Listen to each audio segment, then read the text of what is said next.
Hello world, this is Stefan, your very own product evangelist from Clerk.io. And in this video, we're going to be talking about basket size. Now, why basket size? The reason why I want to talk about this subject is that it's actually one of the most important metrics for an e-commerce business, especially in this day and age when inflation starts to hit and there's general uncertainty in the world. So most of you likely already know this, but of course basket size means the amount of average products that are in an order on an e-commerce business. But why is this so important? The reason is that the closer your basket size is to one product, the more expensive it actually is for you to drive your business. The reason is that regardless of whether a customer buys just one product or 3 or 5 or even 10 products, then you have the same expenses related to actually making them have that purchase. That means you still pay the same for marketing fees, you pay the same for shipping and packaging and all of these things. But if you only have one product in the order, then all of your margin is only on that single product. The more products that are in a basket, the more you actually spread out your expenses across all of the products, which means that your margins will become much higher. So with this in mind, we can of course likely all agree that having a high basket size is crucial to running a successful e-commerce business. But how do you then make sure that your average basket size actually increases? Luckily, there are several ways that you can help increase the average basket size on your webshop. The key to this comes down to exposing your catalog in the right places. Normally, customers might come to your product pages and your categories, so first of all, it's crucial that you show them what you have in store, but also inspire them to buy more when they are on the site. There are 3 pages that are the most important for increasing average basket size. The first one is the product page, where you should show complementary products, meaning what other customers would buy with whatever they're browsing right now. Then it's immediately after the customer has added a product to the basket. This is also called an add to basket step or a power step, and Amazon has been using this for many years. The reason why this step is important is of course because now you know the customer wants to buy this product, so it's the very best place to try and get them to add more products to the basket. Lastly, it's the cart page. And the reason this is an important page is because now they're on their way to the checkout, but they might have 1 or 2 or 3 products in the basket already, and inspiring them to buy something that's actually related to everything they have in their cart is an amazing way of increasing basket size. It basically works just like when you are in a supermarket and you come to the cashier and you have all the gum and the chocolate and so on there. It's easy to put in the basket and a lot of people get inspired to do so.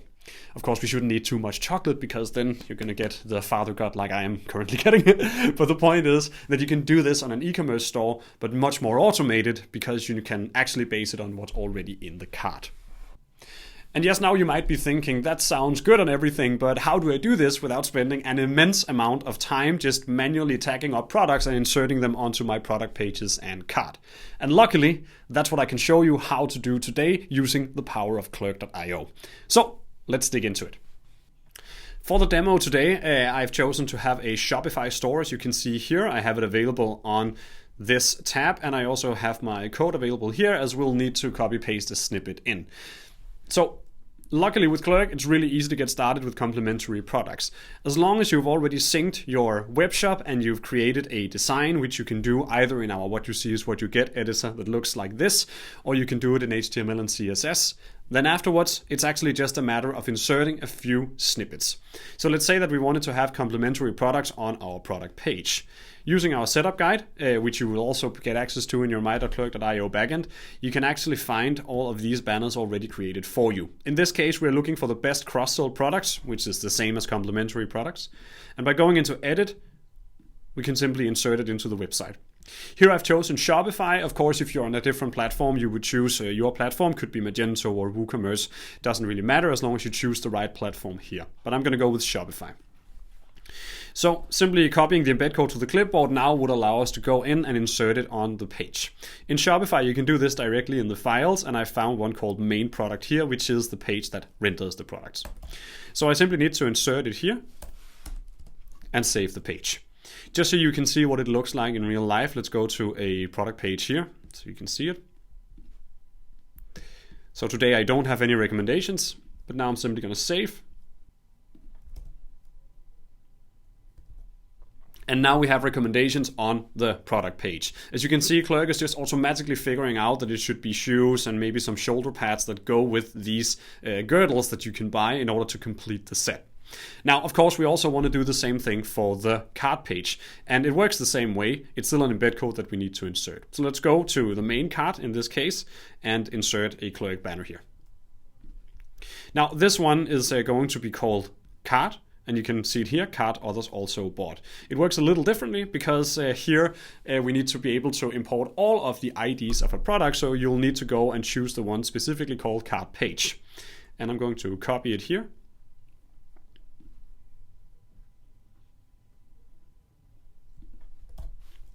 And then we simply insert it in the bottom of the page. So now we can go to the cart page. And we have recommendations directly here.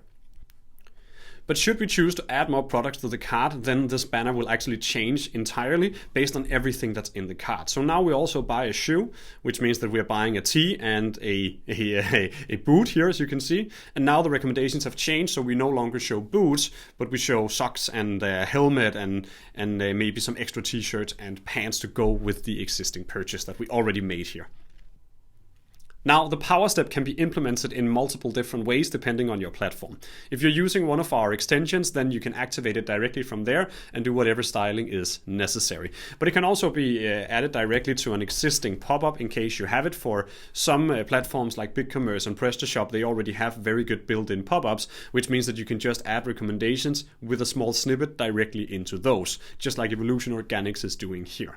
It still works the exact same way, where you have an embed code or several different ones depending on whether you use an entire page or a pop-up, in which you then need to embed it in the same way by choosing your platform here and inserting it. Sometimes you might need to do a bit of extra customization depending on how your power step works. And that's it, folks. That's actually how easy it is to start automating your web shop and increasing your average basket size using Clerk.io. I hope this video was helpful to you, and I look forward to speaking to you again. Have a fantastic day.